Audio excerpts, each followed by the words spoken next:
এই ভিডিওটিতে আমরা মাল্টিপ্লেক্সারের বেসিক সম্পর্কে ডিটেলসে জানব। কম্বিনেশনাল সার্কিটের মধ্যে মাল্টিপ্লেক্সার সবচেয়ে ইম্পর্টেন্ট টপিক। আপনার এক্সামে মাল্টিপ্লেক্সার থেকে অনেক ধরনের কোশ্চেন এসে থাকে, কারণ এটা অনেক ইম্পর্টেন্ট একটা টপিক। সো আমি আজকে মাল্টিপ্লেক্সারের বেসিক সম্পর্কে কভার করব এবং আপকামিং ভিডিওগুলোতে আমি মাল্টিপ্লেক্সারের যে আরও টপিক এবং অ্যাডভান্স টপিকগুলো রয়েছে সেগুলি কভার করার ট্রাই করব। তো প্লেলিস্টের লিঙ্ক ডিসক্রিপশন বক্সে দেওয়া থাকবে, চাইলে দেখে নিতে পারবেন। তো ভিডিওটি শুরু করার আগে একটাই কথা বলতে চাই, যদি আপনার কাছে এই ভিডিওটি ইউজফুল এবং ইনফরমেটিভ মনে হয় তাহলে আমার চ্যানেলটি সাবস্ক্রাইব করুন। Thank you. সো আমরা শুরু করি। সো মাল্টিপ্লেক্সিং জিনিসটা কি? কারণ হলো আমাদের আগে মাল্টিপ্লেক্সিং জিনিসটা বুঝতে হবে। বুঝলে মাল্টিপ্লেক্সার কীভাবে কাজ করে এই টার্মটা আমরা ইজিলি বুঝতে পারবো। এর কারণ হলো মাল্টিপ্লেক্সার মাল্টিপ্লেক্সিং করে থাকে।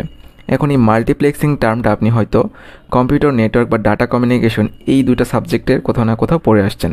সেখানে মাল্টিপ্লেক্সিং বলতে কী বোঝায়? Multiplexing is the process of transmitting multiple signals or data streams over a single communication channel or transmission medium. তার মানে মাল্টিপ্লেক্সিং হলো এমন একটা সার্কিট যেটা কি করে, মাল্টিপল যে স্টেশন থাকে তাদের ডেটাগুলোকে কালেক্ট করে এবং একটা আউটপুট হিসেবে সেন্ড করে। তার মানে দেখেন এখানে কিন্তু আপনি বুঝতেই পারছেন মাল্টিপ্লেক্সিং মানে মাল্টিপল ইনপুট নিয়ে কাজ করা, কিন্তু আউটপুট হিসেবে একটাকেই শো করা। ওকে, এই জিনিসটা মাথায় রাখবেন। মাল্টিপ্লেক্সিং মানে মাল্টিপল ইনপুট নিয়ে ঠিকই কাজ করা হবে, বাট আউটপুট হিসেবে একটা সিগন্যালকে সে প্রেরণ করবে। এখানে দেখেন ভালো মতো এই যে মাল্টিপ্লেক্সারটা কী করতেছে, মাল্টিপল স্টেশনের ডাটা কিন্তু কালেক্ট করতেছে, বাট যখন সেটা সেন্ড করতেছে সেটাকে কম্বাইন আকারে সেন্ড করতেছে। সে কিন্তু আলাদা আলাদা সেন্ড করতে পারতেছে না। এখানে সবগুলো ডেটাগুলোকে সে কী করতেছে, কম্বাইন করে ফেলছে এবং একটা মাত্র সিগন্যাল হিসেবে সে ট্রান্সমিট করতেছে রিসিভারের কাছে। তো এটা তো ছিল কম্পিউটার নেটওয়ার্কিংয়ের টার্ম। সো এখন আমরা মাল্টিপ্লেক্সিং বা মাল্টিপ্লেক্সার ডিজিটাল ইলেকট্রনিক্সের পার্সপেক্টিভ থেকে বোঝা ট্রাই করব। তো সবার আগে আমরা দেখি মাল্টিপ্লেক্সারের কিছু ফ্যাক্ট। মাল্টিপ্লেক্সারকে আমরা MUX এটাও বলতে পারি, মার্কস। ওকে, তার মানে কোশ্চেনে আপনার মাল্টিপ্লেক্সার এই ওয়ার্ডটা ডিরেক্ট নাও দেওয়া থাকতে পারে, শুধু মার্কসও দেওয়া থাকে, তখন আপনি বুঝে নিতে হবে যে এটা মাল্টিপ্লেক্সার নিয়ে কথা বলা হচ্ছে। ওকে, সো মাল্টিপ্লেক্সার কি, এটার ডেফিনেশনটা আমরা যদি পড়ি, multiplexer is a combinational circuit that has 2 power and input lines and a single output lines। তার মানে এই লাইন থেকে আমরা বুঝতে পারতেছি যে মাল্টিপ্লেক্সার একটা সার্কিট, যেই সার্কিটটায় আপনার ইনপুট লাইন কয়টা থাকবে, ইনপুট লাইন থাকবে 2 power nটা এবং আউটপুট থাকবে জাস্ট একটা মাত্র লাইন, জাস্ট একটা মাত্র আউটপুট আপনার থাকবে। 2 power n বলতে কি, এই জিনিসটা এখন আমরা ডিকোড করব। সো এখানে আমাদের বলা ছিল 2 power input lines and 1 output lines. Okay, so এখানে আমাদের বলা ছিল 2 power ইনপুট লাইন্স। এটা মানে কি? তার মানে আমরা যে সার্কিটটা নিয়ে কথা বলতেছি সেটাতে 2 power n লাইন থাকবে, ইনপুট লাইন থাকবে। হ্যাঁ, তো 2 power n, এখানে n এর মান কত হতে পারে? n এর মান 1 থেকে শুরু হয়, 1 হইতে পারে, 2 হইতে পারে, 3 হইতে পারে। এখন ভালো মতো খেয়াল করেন, যদি n এর মান 1 হয় সেই ক্ষেত্রে আপনার ইনপুট লাইন কয়টা? সেই ক্ষেত্রে আপনার ইনপুট লাইন 2টা। এখন n এর মান যদি 2 হয় সেই ক্ষেত্রে আপনার ইনপুট লাইন কয়টা? সেই ক্ষেত্রে আপনার ইনপুট লাইন হয়ে যাবে 4টা। ওকে, ইনপুট লাইন আপনার হয়ে যাবে 4টা। তার মানে মাল্টিপ্লেক্সারে আপনার হয়তো 2টা করে ইনপুট থাকবে, না হলে 4টা করে ইনপুট থাকবে। খেয়াল করতেছেন এখানে 2টা ইনপুট আছে, তার মানে কি এখানে 4টা ইনপুট আছে। তার মানে সে সবসময় ইনপুট লাইন কয়টা হবে সেটা ডিফাইন করে কি, এই ফর্মুলা ইউজ করে 2 power n ইনপুট লাইন হতে হবে। তার মানে আমরা বুঝতেই পারতেছি মাল্টিপ্লেক্সারে আমরা চাইলেও কি 3টা ইনপুট লাইন দিতে পারবো না, এটা একদমই রং। কারণ 3টা ইনপুট লাইনকে আপনি 2 power n ফর্মুলা ইউজ করে ব্যবহার করে রিপ্রেজেন্ট করতে পারেন না। দেখেন যদি 1 ইউজ করেন তাহলে তো 2 হয়ে যায়, আর যদি 2 এর উপর পাওয়ার 2 দেন তাহলে 4 হয়ে যায়। ঠিক আছে, 3টা, 5টা, 7টা এগুলি আমরা ইউজ করতে পারবো না। 2 power n ফর্মুলা ইউজ করে যেই ভ্যালুগুলো আসবে, n এর মান 1 2 3, n এর মান 3 বসালে আসে কত? 8। তার মানে 8টা ইনপুট লাইন পসিবল, 16টা input line possible. So input line কয়টা হবে মাল্টিপ্লেক্সারে? ইনপুট লাইন অলওয়েজ 2 power nটা হবে। কিন্তু মাল্টিপ্লেক্সার ক্ষেত্রে আউটপুট লাইন কয়টা হবে? আউটপুট লাইন অলওয়েজ জাস্ট একটা হবে। এখানে আমরা দেখতেছি যে ইনপুট লাইন আছে 2টা, বাট আউটপুট লাইন আছে মাত্র একটা। এখানে আমাদের ইনপুট আছে কয়টা? ইনপুট লাইন 4টা ইনপুট লাইন আছে, বাট আমাদের আউটপুট কয়টা আছে? আমাদের আউটপুট লাইন আছে জাস্ট একটা। তার মানে মাল্টিপ্লেক্সার কি? মাল্টিপ্লেক্সার এমন একটা কম্বিনেশন সার্কিট যেখানে 2 power n ইনপুট লাইন থাকবে, বাট আউটপুট অলওয়েজ একটাই থাকবে। ওকে, আমরা আশা করি বুঝতে পেরেছি এটা কীভাবে কাজ করে। সো মাল্টিপ্লেক্সারকে আমরা কি বলতে পারি? একটা ইলেকট্রনিক সুইচও বলতে পারি, যেইখানে সে কী করে, অ্যাট এ টাইম জাস্ট একটা আউটপুটকে শো করে। তার মানে আপনার কাছে মাল্টিপল ইনপুট থাকতে পারে, বাট আপনি অলওয়েজ শো করবেন কি, জাস্ট একটা ইনপুটকে।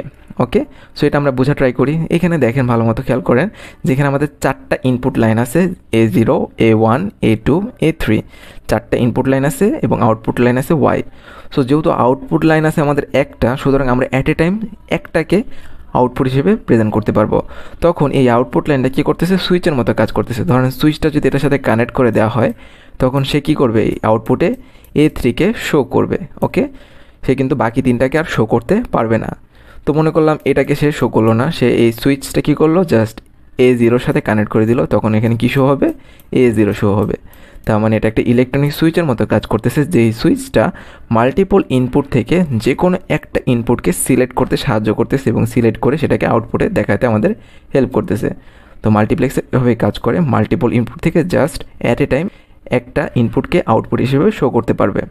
মাল্টিপ্লেক্সার হচ্ছিল একটা কমপ্লিট এবং ইউনিভার্সাল গেট। মাল্টিপ্লেক্সার কেন কমপ্লিট আর ইউনিভার্সাল গেট, এর কারণ হচ্ছে হলো মাল্টিপ্লেক্সার দিয়ে আপনি অন্য আদার গেটগুলোকে ইমপ্লিমেন্ট করতে পারবেন। যখন আমরা কোনো একটা সার্কিট ইউজ করে আদার সার্কিটগুলোকে ইমপ্লিমেন্ট করতে পারি অন্য কোনো সার্কিটের হেল্প ছাড়া, তখন সেটাকে আমরা কি বলি, কমপ্লিট অথবা ইউনিভার্সাল গেট। এখানে যে টার্ম বা ওয়ার্ডগুলোকে আমি কি করেছি, বোল্ড করে রেখেছি এবং রেড করে রেখেছি, সেগুলি ইম্পর্টেন্ট, সেগুলি আপনাদের কুইজ বা ভাইভাতে জিজ্ঞেস করে থাকে এবং পরীক্ষাতেও আপনাদের এগুলি জানতে চাইতে পারে। সো এগুলি নোট করে রাখতে পারেন। আচ্ছা, সো এখানে আমরা বুঝতেই পারতেছি যে আমাদের মাল্টিপ্লেক্সারটা দেখতে অনেকটা এরকম, যেখানে মাল্টিপল ইনপুট আছে এবং একটা মাত্র সিঙ্গেল আউটপুট আছে। তো এখন আমরা 4x1 মাল্টিপ্লেক্সার নিয়ে আলোচনা করব। এখানে ইনটু কেন ইউজ করা হয়, এর কারণ হচ্ছিল যে আপনার 4টা ইনপুট থাকবে আর একটা আউটপুট লাইন থাকবে। সুতরাং আমরা যদি 2x1 লিখি, সেটা কি মিন করে, সেটা মিন করে যে 2টা ইনপুট লাইন থাকবে, একটা আউটপুট লাইন থাকবে। 8x1 যদি লিখি, সেক্ষেত্রে এটা কি মিন করে, 8টা ইনপুট লাইন থাকবে এবং একটা আউটপুট লাইন থাকবে। সেটাকে আমরা বলি 8x1 মাল্টিপ্লেক্সার, এটাকে বলি আমরা 2x1 মাল্টিপ্লেক্সার। সো আমরা আপকামিং ভিডিওতে মাল্টিপ্লেক্সার টাইপ নিয়েও দেখবো, সমস্যা নেই। সো এখানে দেখেন, এখন আমাদের তো দেখলাম যে কি আমাদের 4x1 মাল্টিপ্লেক্সার, তার মানে আমাদের 4টা ইনপুট লাইন থাকবে এবং একটা আউটপুট লাইন থাকবে।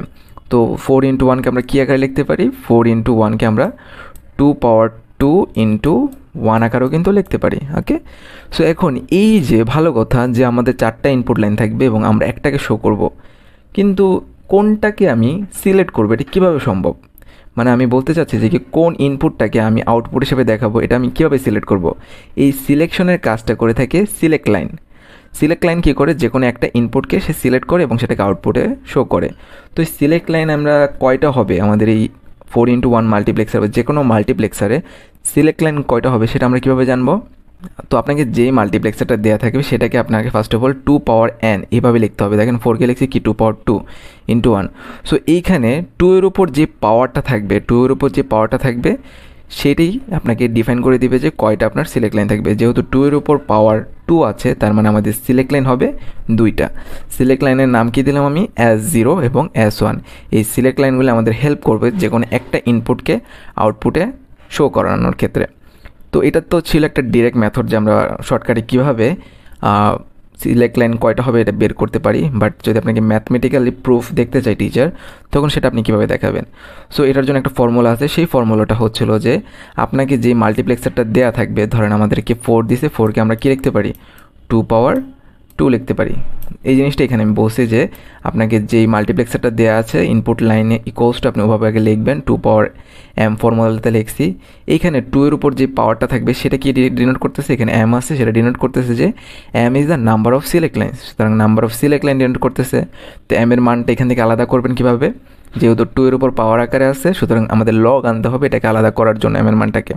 তো লগ আনার পর এই ফর্মুলাটা কীভাবে কাজ করে মনে রাখবেন, লগ আনবেন, লগ আনার পরে আপনার বেজ যে ছিল সে অলওয়েজ বেজই থাকবে।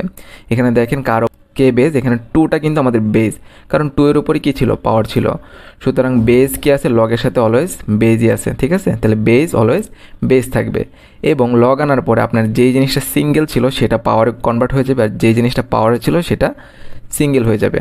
তার মানে এখানে দেখেন m ছিল পাওয়ার আকারে, সে হয়ে যাবে সিঙ্গেল, এবং n ছিল কি সিঙ্গেল আকারে, সে হয়ে যাবে কি পাওয়ার আকারে। সুতরাং যেহেতু এন যেহেতু সিঙ্গেল ছিল সে কি বেজের উপরে এসে পাওয়ার হয়ে গেছে, আর এম যে পাওয়ার আকারে ছিল সে ইকুয়াল সাইনের এই পাশে এসে সিঙ্গেল হয়ে গেছে। আশা করি বুঝতে পারছেন। তারপর আমরা জাস্ট ফর্মুলাটাকে সলভ করব। তো এখানে এন এর মান আমাদের কত দেওয়া আছে, এন এর মান আমরা দেখতেই পারতেছি, এন এর মান আমাদের 4। সুতরাং এন এর জায়গায় আমরা 4 বসাইলাম। বসানোর পরে এখন এখানে এন 4কে আমরা মানে কত আকারে লিখতে পারি, 4কে আমরা 2 এর উপর 2 পাওয়ার আকারে লিখতে পারি। দেখছেন, যদি এরকম 2 এর উপর 2 পাওয়ার থাকে, 3টা 2 থাকে, এইখানের যে ভ্যালুটা থাকে সেটাকে আমরা কি লগের নিয়ম অনুযায়ী সামনে এনে গুণ আকারে লিখতে পারি। ওকে, ভালো কথা। এখন এখানে যে ফর্মুলাটা দাঁড়ালো সেটা হচ্ছিল যে লগের উপর বেজও সেম পাওয়ারও সেম। বেজ আর পাওয়ার সেম হলে এটা কাটাকাটি হয়ে লগও চলে যায়, আমাদের থাকে কত 1।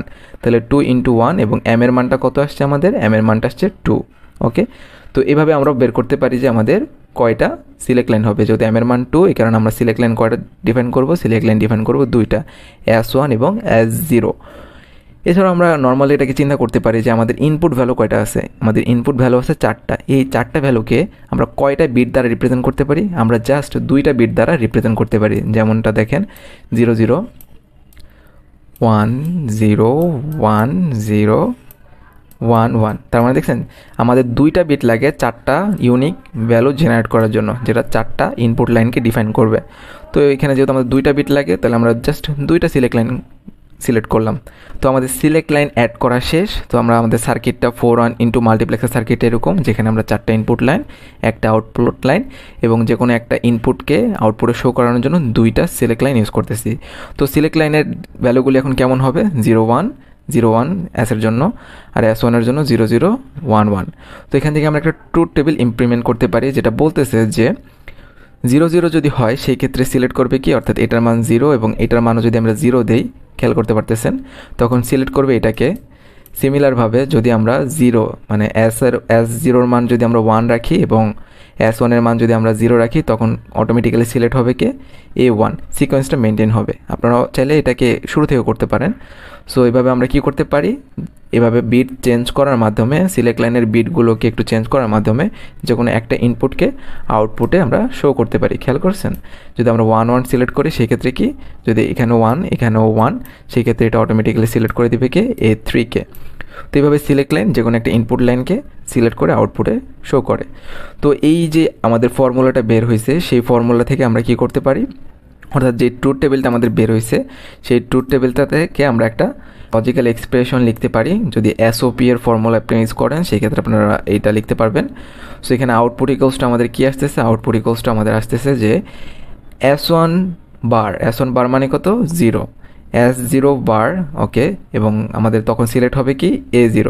তাহলে এটা হচ্ছে একটা টার্ম, যেহেতু SOP ইউজ করতেছি তার মানে আমাদের মাঝখানে প্লাস আসবে। তারপরে হচ্ছে S1 বার, S1 বার মানে হচ্ছে 0, S0 অ্যাজ ইউজুয়াল মানে S0 1, এই কারণে এটা আমরা বার দিইনি। এবং যদি এটা হয় 0 আর 1 তখন আমাদের সিলেক্ট হচ্ছে কি A1। সিমিলারভাবে S1 আমাদের 1 এবং S0 বার, খেয়াল করেছেন S0 বার কারণ 0 আছে, তখন আমাদের সিলেক্ট হয় A2। তো এই টার্মটাও শেষ। লাস্টে S1 এবং S0 অ্যাজ ইউজুয়াল, কোনো বার নেই, তখন আমাদের সিলেক্ট হবে A3। তো এইভাবে আমরা SOP এর ফর্মুলা ইউজ করে 4-1 ইন্টু মাল্টিপ্লেক্সারের যেই লজিক্যাল এক্সপ্রেশনটা আসে সেটাকে আমরা কি করতে পারি, ইমপ্লিমেন্ট করতে পারি, যেটা এক্সামে চলে আসে। তো এই লজিক্যাল সার্কিট আঁকতে বলতে পারে, আপনার যে লজিক্যাল যে এক্সপ্রেশনটা আসছে সেটা থেকে আপনাকে লজিক্যাল সার্কিটও আঁকতে বলতে পারে। সেই লজিক্যাল সার্কিটটা দেখতে এরকম, যেখানে আমরা দেখতে পারতেছি যে S1 আর S0 আমাদের 2টা ইনপুট লাইন এবং আউটপুট হিসেবে কোনটা শো হবে, হয়তো A3 শো হবে, নাহলে A2 শো হবে, নাহলে A1, নাহলে A0।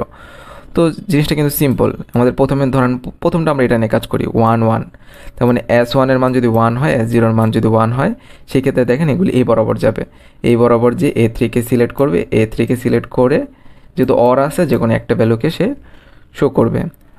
সো এখন মনে করেন আমরা জাস্ট এই যে A2-কে সিলেক্ট করতে চাচ্ছি, সেই ক্ষেত্রে কি আমার S1 এর মানটাকে 1 রাখতে হবে এবং S0 এর মানটাকে 0 রাখতে হবে। তাহলে S1 এর মানটাকে আমাদের কি করতে হবে, 1 রাখতে হবে। 1 রাখতে হলে আমি এই বরাবর করে যাব। ওকে, ভালো কথা, আমি গেলাম।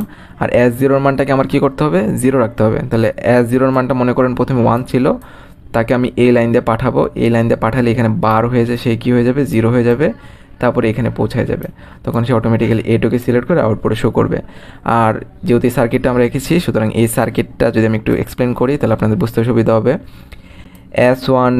S1 বার, ওকে, S0 বার, তারপর হচ্ছে আমাদের A0 আসতেছে। সুতরাং এগুলি কিন্তু লজিক্যালি এখানে অ্যান্ড মানে কি তিনটা করে করে করে গুণ হবে। গুণ হলে আমি প্রত্যেকটা টার্ম পাচ্ছি এবং লাস্টে যখন আমি অ্যাডিশন করে দিচ্ছি প্রত্যেকটা টার্ম কী হয়ে যাবে, আপনার অ্যাডিশন হয়ে যাবে।